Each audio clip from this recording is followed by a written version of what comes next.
Hello दोस्तों, कैसे हो दोस्तों। आज फिर मैं जो अपनी लास्ट यूनिट देखा था जिसमें अपना घातांक चल रहा है, उसी के आगे मैं ये जो लेक्चर लाया हूँ दोस्तों। इसमें देखेंगे दोस्तों जो अपन घातांक में जो कल दो तीन चीज़ें देखी थी कि गुणांक वाला देखा था, घातों को गुणा, घातों में संख्या हो उसका गुणांक क्या होगा, भाग वाला देखा था दोस्तों।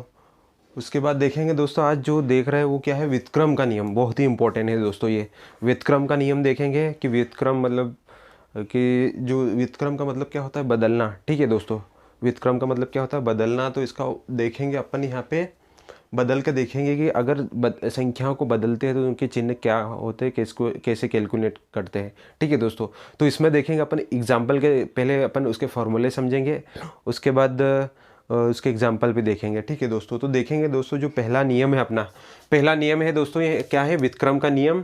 इसमें देखेंगे जैसे किसी संख्या की घात क्या है, बराबर के उल्टे हाथ की तरफ क्या है दोस्तों, a की घात m है। ठीक है दोस्तों, अगर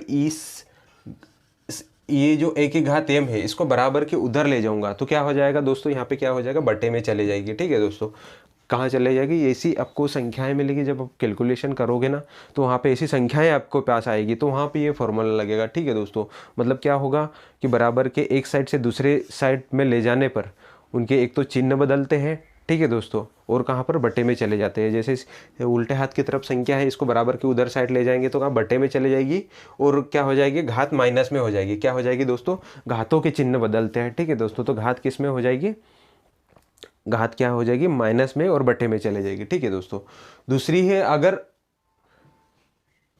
अगर उल्टे हाथ की तरफ किसी संख्या की घात माइनस में हो और उसको बराबर के उधर ले जाएंगे तो क्या हो जाएगा दोस्तों, क्या हो जाएगा, वो घात काय में हो जाएगी, प्लस में हो जाएगी और बटे में चले जाएगी। ठीक है दोस्तों, बहुत ही सिंपल है। और इसका एग्जाम्पल देखते हैं दोस्तों कि यहाँ पे देखेंगे कि जैसे कि ये 5 है और 5 की घात क्या है, 3 है। ठीक है दोस्तों, क्या है, 5 है और 5 की घात क्या है दोस्तों, 3 है। तो अगर अब इसको अपन बराबर के उस साइड ले जाएंगे, ठीक है दोस्तों, मतलब सीधे हाथ की तरफ ले जाएंगे अगर, तो क्या हो जाएगा दोस्तों, एक तो पहली चीज़ तो क्या हो जाएगी, बटे में चले जाएगी।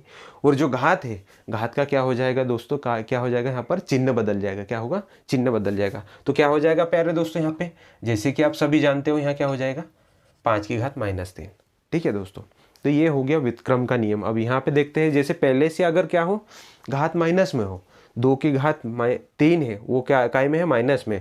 अब अगर अपन चाहते हैं प्यारे दोस्तों कि ये जो घात है अपनी, ये बराबर के उधर चले जाए, तो क्या होगा दोस्तों, सीधी बात है कि ये क्या हो जाएगा, बटे में चले जाएगी। और ये घात किस में हो जाएगी दोस्तों, ये घात किस में बदल जाएगी, प्लस में हो जाएगी। और अब 2 की घात 3 क्या होते हैं प्यारे दोस्तों, 2 की घात 3 जैसे कि अपन ने घन देखे थे कि अपन ने 1 से 30 तक जो 1 से 15 तक घन याद करे थे, तो 2 की घात 3 का मतलब क्या होता है दोस्तों, 1/8 हो जाएगा।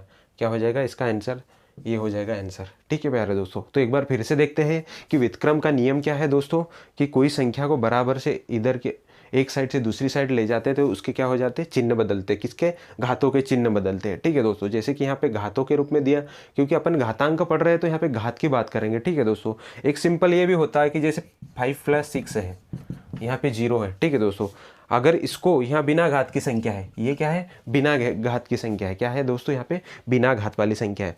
अगर इस संख्या को मान लो मैं चाहता हूँ कि ये जो 6 है ये बराबर के उधर चले जाए, तो यहाँ भी चिन्ह बदलते हैं दोस्तों। यहाँ पे चिन्ह क्या बदलेगा कि यहाँ पे क्या हो जाएगा, ये 0 है, यहाँ पे अगर मैं चाहता हूँ कि 6 अपना उधर की साइड चले जाए तो यहाँ ये संख्याओं के भी चिन्ह बदलते हैं। ठीक है दोस्तों, यहाँ पे अपन, लेकिन अपन क्या, घातांक, अपनी यूनिट कौन सी है दोस्तों, घातांक है, तो अपन घातांक के जो नियम है उनको देख रहे हैं। ठीक है दोस्तों, कि अगर कोई संख्या घात में हो और घात की संख्या वाले, घात की जो संख्या है उसको बराबर के उधर ले जाएंगे तो क्या प्रभाव पड़ेगा। ठीक है दोस्तों, वो चीज़ें देख रहे हैं। तो यहाँ पे वही देखा अपन ने कि 1 की घात m है, इसको बराबर के उस साइड ले जाऊंगा प्यारे दोस्तों, बराबर के उस साइड ले जाऊंगा तो बटे में चली जाएगी और घातों का चिन्ह बदल जाएगा। जैसे प्लस हो तो माइनस हो जाती है, माइनस है तो प्लस। जैसे कि यहाँ पे कुछ नहीं है, एम का जो चिन्ह है वो कुछ नहीं है तो प्लस है। ठीक है दोस्तों, मतलब a की घात क्या है, +m, अब बराबर के उधर ले गया तो क्या हो जाएगा प्यारे दोस्तों, a की घात -m।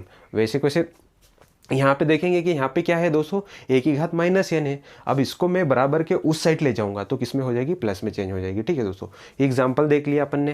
ठीक है दोस्तों, कि 5 की घात 3 थी, ये देख लिया, ये देख लिया, ये वाला। ठीक है दोस्तों, आगे बढ़े। अब देखते हैं नेक्स्ट दोस्तों कि अगर कोई संख्या है जो बटे में है कि a बटे भाई या x बटे भाई जो भी संख्या है और उसकी पूरी की घात लगी है, जैसे कि यहाँ पे a बटे b की घात क्या है दोस्तों m, a बटे b की घात क्या है प्यारे दोस्तों यहाँ पर m। अब इसको अपन चाहते हैं कि बांट सकते हैं क्योंकि वो एक ब्रैकेट के अंदर दोनों संख्या है, तो अपन चाहे तो अपनी ज़रूरत के हिसाब से या कैलकुलेशन करने के हिसाब से यहाँ पे क्या हो जाएगा इसको चेंज कर सकते हैं। तो a की घात क्या हो जाएगी m और b की घात m। अब यहाँ पे कोई संख्या भी हो सकती थी, ठीक है दोस्तों, तो वो कैलकुलेशन हो जाता। तो ये अपना फॉर्मूला है, ठीक है दोस्तों, ये क्या है फॉर्मूला, यहाँ भी ये फॉर्मूला है, ठीक है। तो यहाँ पे अगर अपन चाहते हैं कि ये जो b की घात m है, क्या है दोस्तों, ये b की घात m है प्यारे दोस्तों, कि मैं चाहता हूँ कि ये ऊपर चले जाए, तो तब भी क्या हो जाएगा, चिन्ह बदल जाएगा कि ऊपर ले जाने पर माइनस हो जाएगी, फिर जो a की घात m है a प्लस में, इसको नीचे ले जाना पर, जैसे कल भी मैंने बताया था कि कोई भी संख्या अंश से हर या हर से अंश में ले जाने पर उसकी घातों के चिन्ह बदल जाते हैं, ठीक है दोस्तों, देखा था। तो वही हुआ यहाँ पे कि b की घात m है प्यारे दोस्तों, यहाँ b की घात प्लस m है, इसको मैं ऊपर ले गया तो माइनस m हो गया, और a की घात m प्लस है अंश में, इसको मैं हर में ले जाऊँगा तो वो भी चिन्ह बदल जाए। अगर आगे आप चाहो तो ऐसे भी लिख सकते हो दोनों को, एक घात b बटे a की घात b बटे a पूरे की घात m, ठीक है दोस्तों। अब इसका एग्जाम्पल करके देखते हैं प्यारे दोस्तों। इसमें देखेंगे जैसे कि आपके पास ये एक संख्या लिखी है प्यारे दोस्तों कि 2/3, क्या लिखा है दोस्तों, 2/3 की घात 2 है, ठीक है, 2/3 पूरे की घात 2 है, ठीक है दोस्तों, 2/3 पूरे की घात 2 है। तो अब इसको कैलकुलेट करके इसको हल करेंगे अपन। इसका बहुत ही सिंपल तरीका है दोस्तों, यही वाला फॉर्मूला लगेगा अपना। फॉर्मूला क्या दोस्तों, आपको मैं जो चीज़ें बता रहा हूँ वो चीज़ें नियम याद रखना है, आपको ऐसा नहीं कि फॉर्मूला रटना है। अब एग्जाम्पल करोगे तो आपको याद हो जाएगा, ठीक है दोस्तों। जैसे कि अभी इसको मैं क्या लिख सकता हूँ प्यारे दोस्तों, 2 की घात 2 लिख सकता हूँ, ठीक है दोस्तों, इसको बांट रहा हूँ मैं, ऐसा कैसा 3 की घात क्या लिख सकता हूँ, यहाँ 2, ठीक है दोस्तों, बहुत ही सिंपल तरीके से हो जाएगा ये हल। इसको देखो 2 को इसको बांट दिया, जो पूरे की घात 2 थी दोस्तों, यहाँ पे ध्यान से देखिए 2/3 पूरे की घात 2 थी, तो उसको क्या करा मैंने बांट दिया, ठीक है दोस्तों। आप देखेंगे देखो अब 2 की घात 2 है तो इसका क्या होता है, 2 की घात 2 का मतलब क्या हो गया 4, और 3 की घात 2 का जैसे कि आप सभी जानते हो 9, ठीक है दोस्तों। ये बहुत ही सिंपल तरीके से हो गया कि जो घात थी 2/3 की घात पूरी थी, उसको हल करने के बाद कितना आ गया अपना 4/9, क्या आ गया दोस्तों 4/9, और यही अपना आंसर हो गया, ठीक है दोस्तों। तो इस प्रकार देखा कि ये जब कोई संख्या है बटे के रूप में और पूरे की घात हो तो उसको किस हिसाब से हल करते हैं, ठीक है दोस्तों। आगे देखेंगे दोस्तों कि आगे व्युत्क्रम की घात का नियम है, इसमें देखेंगे दोस्तों ये मोस्ट इंपॉर्टेंट है दोस्तों। बहुत सारे स्टूडेंट इसमें क्या करते, गलती कर देते कि जैसे कि यहाँ पे क्या करेंगे, जैसे कि अगर कोई संख्या है बराबर के उल्टे हाथ की तरफ और अपन चाहते हैं कि क्या हो जाए, किसी संख्या की घात है वो और अपन चाहते हैं कि वो घात बराबर के उस तरफ चले जाए, मतलब यहाँ पे क्या हो रहा था कि अपन पूरी की पूरी संख्या को ले जा रहे थे बराबर की उस साइड, मतलब क्या हो रहा था वहाँ पे दोस्तों पूरी की पूरी संख्या को बराबर के उस साइड ले जा रहे थे।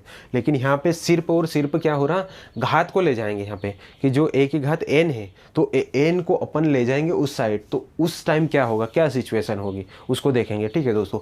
तो यहाँ पे देखिए दोस्तों a की घात n है, अपन चाहते हैं कि ये बराबर के उस साइड चले जाए, तो a तो अपना यहीं का यहीं रह जाएगा, और ये जो उस साइड जो भी संख्या है जो बराबर के सीधे हाथ की तरफ जो भी संख्या उसकी घात में लग जाएगा, ठीक है दोस्तों। लेकिन क्या में चले जाएगा, बट्टे में, बहुत इंपॉर्टेंट है दोस्तों। क्या हो जाएगा यहाँ पे क्या हो गई, ये बट्टे में चली गई, मतलब b की घात 1/n हो गई, ठीक है दोस्तों। ये क्या हो गई, b की घात 1/n। अब यहाँ पे जैसे कि ये वाली संख्या है, ठीक है दोस्तों, अपन चाहते हैं, ये अपना एग्जाम्पल है कि अपन चाहते हैं कि दोस्तों ये जो x की घात 3 है, क्या है प्यारे दोस्तों, यहाँ पे x की घात 3 है, अपन चाहते हैं कि जो घात 3 है ये बराबर के उस साइड चले जाए। क्या चाहते हैं अपन कि जो x की घात 3 है ये बराबर के उस साइड, मतलब सीधे हाथ की तरफ चले जाए। तो प्यारे दोस्तों क्या होगा, इसका बहुत ही ईजी तरीका है इसका। देखो x लिखेंगे अपन, सबसे पहले क्या करेंगे दोस्तों, x लिख लेंगे। अब क्या करेंगे, जो भी संख्या है इधर, जो भी संख्या उसकी घात में चले जाएगा, लेकिन कैसे जाएगा प्यारे दोस्तों, घात में तो जाएगा लेकिन कैसे जाएगा प्यारे दोस्तों, बट्टे में चले जाएगा। मतलब क्या होगा, यहाँ पे ये बट्टे में हो जाएगा, ठीक है दोस्तों। क्या हो जाएगा, मतलब ये हो जाएगा x बराबर 5 की घात 1/3, क्या हो जाएगी, x बराबर 5 की घात 1/3, तो ये वाला आंसर हो जाएगा। और इसको अपन या तो ऐसा भी लिख सकते हैं प्यारे दोस्तों, कैसा, यहाँ 3 और ये 5, हो सकता है आपके पास ये आंसर दिया है, वो ये आंसर दिया हो। जैसे कि आप सभी जानते हो, जैसे अपन ने घनमूल और वर्गमूल देखा है, वही वाला कि अगर आपके पास जैसे कि यहाँ पे ये लिखा है तो बाय डिफ़ॉल्ट यहाँ पे अगर इसको मैं ये करनी को हटाऊँगा, ठीक है दोस्तों, ये करनी को हटाऊँगा तो क्या होगा दोस्तों, ये 1/2, क्योंकि यहाँ पे बाय डिफ़ॉल्ट 2 रहता है। जैसे मैंने आपको पिछली यूनिट में सिखाया था आप लोगों को दोस्तों। जिससे जो पहली बार इस चैनल पे आए तो आप पुराने वीडियो ज़रूर देखिए, तभी आपको मज़ा आएगा मैथ्स पढ़ने में, ठीक है दोस्तों। तो ये हो जाएगा आंसर आपका। आगे बढ़े, अब आगे देखते हैं दोस्तों, आगे देखते हैं दोस्तों कि जैसे कोई संख्या है आपके पास पहले से है कि a की घात 1/n, अगर अपन चाहते हैं कि जो घात है वो उस साइड चले जाए, मतलब उल्टे हाथ से सीधे हाथ की तरफ बराबर के उस साइड चले जाए, तो क्या होगा दोस्तों, यहाँ पे ये होगा, क्या हो जाएगा। अब यहाँ पे इसका उल्टा हो गया कि भाई यहाँ पे सिंपल घात थी कि a की घात n, तो उधर की साइड गई तो बटे में चले गई। लेकिन अब यहाँ पे क्या है, पहले से 1/n घात है, क्या है, a की घात 1/n, तो इसका उल्टा हो जाएगा, क्या हो जाएगा, a की घात n हो जाएगा। ये a बराबर b की घात n हो जाएगा, ठीक है। यहाँ पे b संख्या दी है, b कोई भी संख्या है मान लो, ठीक है दोस्तों। तो यहाँ पे क्या हो जाएगा, a बराबर b की घात n, ठीक है दोस्तों। जैसे कि अभी एक एग्जांपल करके देखते हैं अपन, यहाँ पे एग्जांपल देखेंगे, देखो प्यारे दोस्तों, ये हो जाएगा 3 की घात, देखो यहाँ 1/2 है, उधर जाएगी तो क्या हो जाएगी दोस्तों, बताइए, यहाँ पे क्या हो जाएगी, 2 हो जाएगी। और 3 की घात 2 का मतलब क्या होगा, 3 गुणित 3, 3 की घात 2 का मतलब 3 गुणित 3 मतलब कितना हो जाएगा, 9, ये हो जाएगा आंसर, ठीक है दोस्तों। तो ये थे अपन ने पहला देखा था व्युत्क्रम का नियम, जिसमें कोई संख्या है उसको बराबर के उस साइड ले जाएंगे तो वो बट्टे में अगर ले जाएंगे तो क्या हो जाएगा, चिन्ह बदलेगा और बट्टे में चले जाएगी, पूरी संख्या को ले जाएंगे, ठीक है दोस्तों। उसके बाद देखा था कि कोई संख्या a/b या बटे के रूप में है और पूरे के घात है, तो उसको अगर अपन ओपन करते हैं और ओपन करने के बाद कैसे कैलकुलेशन करते हैं वो चीज़ें देखी। उसके बाद देखा दोस्तों अपन ने कि जो व्युत्क्रम की घात नियम, कि अगर अपन चाहते हैं यहाँ पर वहाँ पर क्या पूरी की पूरी संख्या ले जा रहे थे बराबर के इधर, लेकिन यहाँ पे देखेंगे कि अगर अपन चाहते हैं कि सिर्फ घात को ले जाना हो, सिर्फ घात को ले जाना हो तो वो बटे में चले जाती है। जैसे सिंपल a की घात n थी बराबर b, अब इसको घात को सिर्फ ले जा रहा है अपन, तो घात को ले जाएंगे तो वो बटे में चले जाती है। लेकिन अगर देखा जाए कि पहले से अगर आपके पास बटे में हो तो वो सिंपल बटे के रूप में हट के सिंपल लग जाएगी घात, ठीक है दोस्तों। तो इस प्रकार देखा दोस्तों अपन ने, इसको ज़रूर, ये दोस्तों बहुत थोड़ी लेंदी यूनिट है दोस्तों, बड़ी है, तो इस पर मैं कम थोड़ा थोड़ा पढ़ा रहा हूँ। बाकी इस पर आप प्रैक्टिस ज़रूर कीजिए। आपके पास कोई सी भी बुक हो तो उसमें से प्रैक्टिस सेट ज़रूर लगाइए, और आपके पास अगर कोई आपको उसके बाद भी कोई दिक्कत आए इस नियम से संबंधित तो दोस्तों आप ज़रूर कमेंट कीजिए, ठीक है दोस्तों। मिलते हैं नेक्स्ट लेक्चर में, तब तक के लिए धन्यवाद।